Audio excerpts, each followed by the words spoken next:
Mais pour commencer, hier, le Premier ministre et le ministre de la Santé ont appelé les personnels hospitaliers, mais aussi les personnels travaillant dans les EHPAD, à se faire vacciner. Seul un soignant sur 3 le serait aujourd'hui, c'est ce qu'a déploré Jean Castex, une situation jugée anormale par le gouvernement puisque les professionnels de la santé sont éligibles à la vaccination depuis début janvier. Mais ils sont nombreux à avoir des réticences. À l'hôpital de Haute-Pierre à Strasbourg, 34% des effectifs sont vaccinés, soit un tiers du personnel. Marc Mougenet est infirmier, lui a reçu la première dose du vaccin AstraZeneca. Pendant environ 36 heures, j'ai eu de la fièvre.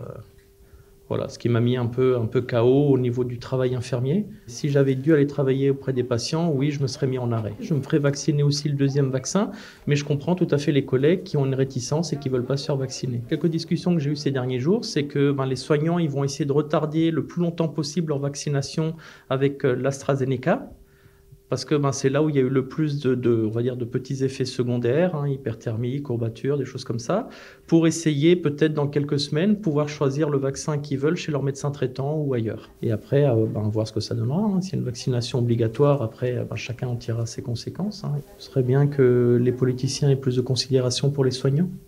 Plus de considération, c'est aussi ce que demande Jean-Claude Matry, président de la CFTC des hôpitaux universitaires de Strasbourg.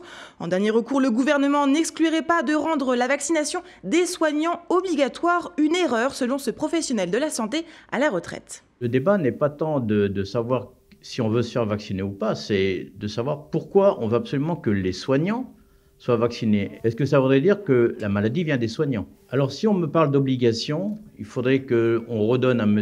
Véran le décret qui a été voté au niveau européen, qui dit que c'est d'abord et avant tout du volontariat.